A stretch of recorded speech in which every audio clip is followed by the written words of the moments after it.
Assalamu alaikum warahmatullahi salatu wassalamu ala rasulullah. Rabbi shrah li sadri wa yassir li amri wahlul 'uqdatam min lisani yafqahu qawli.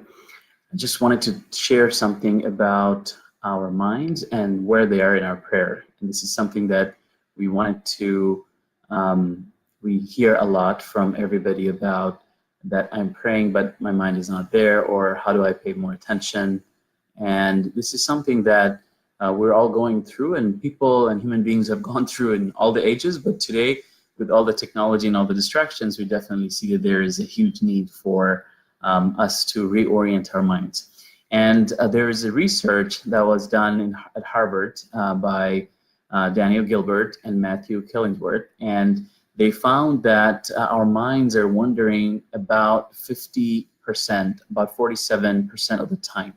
So half the time that we are awake, we're actually spending in a state that we are not in the present moment. We are spending half our awake life not being present. So how do we be present in our prayer? If that is the case, and our minds are always wandering, or at least wondering half the time, then how do we pay attention to our prayer? So here is something that I want to share with you, and this is something that let's do together. Let's do an exercise to focus our mind. So what we will do is, step one, we're just going to breathe. Just breathe. You don't have to shorten your breath or lengthen your breath. You don't have to change anything. All you have to do is just pay attention to your breath as you're breathing in and breathing out, and see where that is. Where is the breath alive for you? Is it alive for you at your nostrils? Is it, do you feel it on your chest? Do you feel it in your stomach? Wherever you feel it, just kind of stay with the breath for a second, just as you breathe in and breathe out. So the first step is that we breathe, and the second step is that we relax our body. A lot of times we're carrying emotions in our body. So whatever was happening earlier, and there was a difficult email at work, or the difficult meeting, or you just were taking care of kids and something happened, or you're teaching or you're working, whatever happened, and you're carrying that emotion, and you come to prayer with all that emotion, or whatever is going to happen after prayer. We're either our minds are ruminating in the past or it's in the future. So how do we come to the present moment? So first step was we breathe, we stay with the breath. And the second moment is then we relax our body. See, we carry a lot of emotions. So a lot of times we feel emotions, feel stress, feel different emotions in our chest, contracting, our chest contracting, or in our neck, in our shoulders, or in our back. So just relax the body, just relax the body. And bring your mind and your body to the present moment. And then the third step, you ask, what's important now? What's important now? What do I need to focus on now? This is a beautiful exercise to kind of reorient our intention, because if you come into the prayer thinking, I need to finish prayer and then I'm going to go and eat, or I'm going to feed the kids, or I'm going to go back to my meeting, or whatever you are trying to do right after meeting. So guess what you're going to be thinking about during your prayer? You're going to be thinking about what you made intention for. Instead, if you just say, whatever is going to happen later, but now I'm going to be in the present, I'm going to have mindful prayer. I'm going to have mindful salah. I'm going to have mindful wudu. I'm going to have mindful reading of the Quran. I'm going to have mindful way of really focusing on the current moment. So again, let's do that together. We'll give you a minute. So just do it together. Breathe. First step is breathing. The second is relaxing your body. And third is asking what's important now. So let's breathe in and breathe out for a few seconds.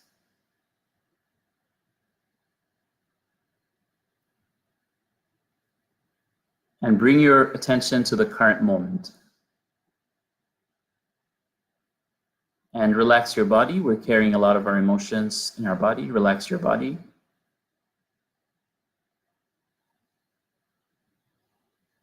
Empty your mind. And the third step is you ask, what's important now? What do I focus on now? So this is a simple but short exercise. I invite you back to come back if you're closing your mind to try to do the exercise. But this is a really, really important exercise, because Imam al-Ghazali, rahimahullah, when he mentions about people that used to really be mindful in their prayer, he quotes Hatim. He shares the story of Hatim al-Atham. And he shares that Hatim al-Atham, before he would stand up for prayer, he would sit at the place of prayer, and he would empty his mind, and he would collect himself inwardly and outwardly. So collecting ourselves inwardly, which is our mind and our heart, and collecting ourselves outwardly, where we're relaxing our body. So this is the very essence of this practice of these three breath, or the three steps, that we breathe, we stay with the breath, and just focus on the present moment. Let go of everything else that was happening before, after. Relax your body, and all the emotions you're carrying in the body, just relax and ask, what's important now? What's my intention now?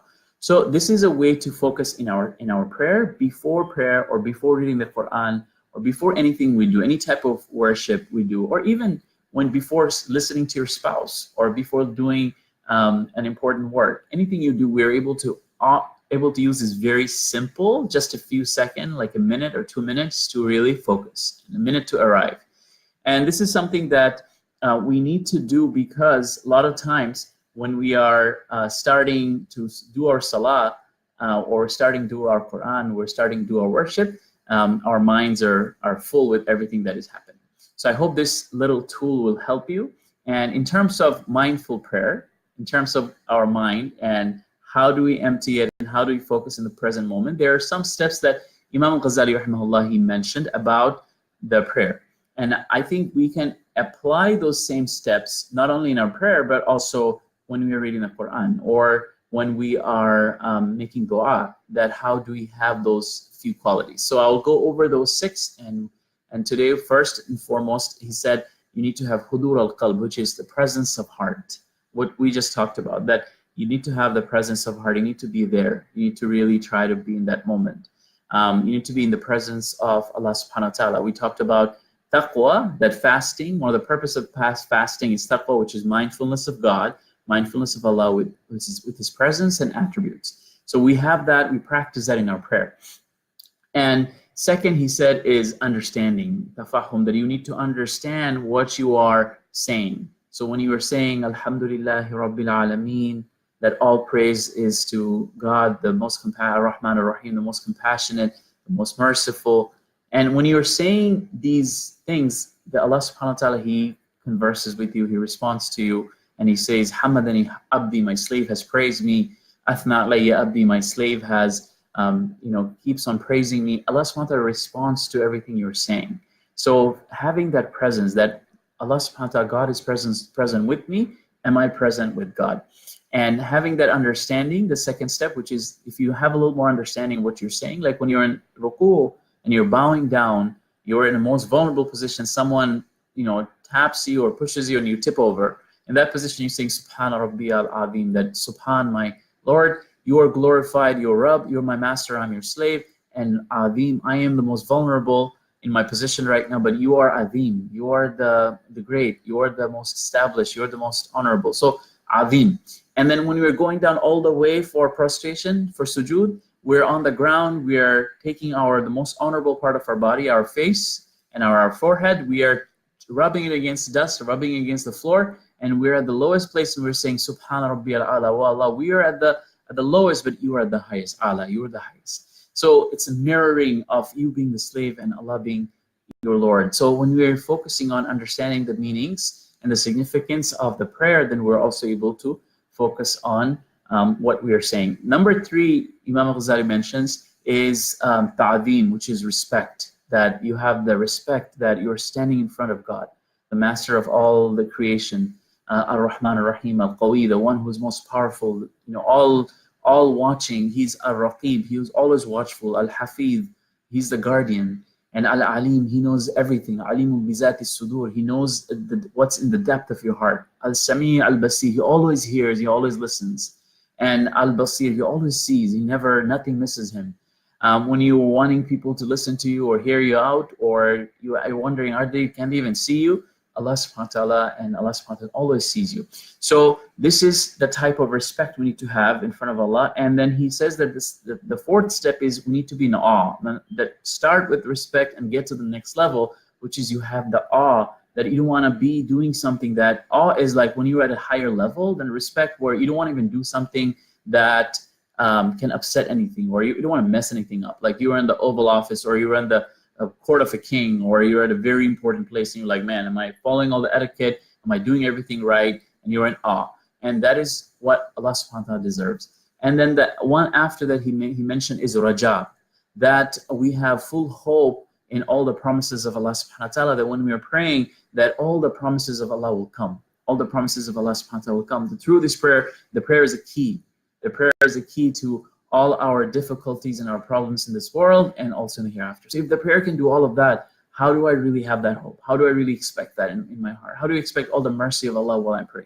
And then the sixth step Imam Ghazali mentioned is that haya, or modesty, that you're modest in front of God, and you are standing there thinking that you know that who you are, and you're coming with all your shortcomings and all your you're coming with your shortcomings, and you know what your own status is, but you're able to stand in front of God and converse with him. What an honor. So have that sense of shyness and modesty, but I will add to that, and I will say that also have a deep sense of gratitude, because this is why the Prophet says someone used to stand for all night, and Aisha radiallahu anha asked that how come your sins are all forgiven, the past one, future, and you push yourself so hard that your feet get swollen, and the Prophet said that should I not be a grateful servant of my Lord? So this is important, that these are some ways that we can have mindfulness in our prayer. In Ramadan is a special time that we're already mindful. We're not eating, we're not drinking, we're not giving into our desires or our emotions, controlling our tongue. We're already being mindful. So this is a time to also to practice that mindfulness in our prayer.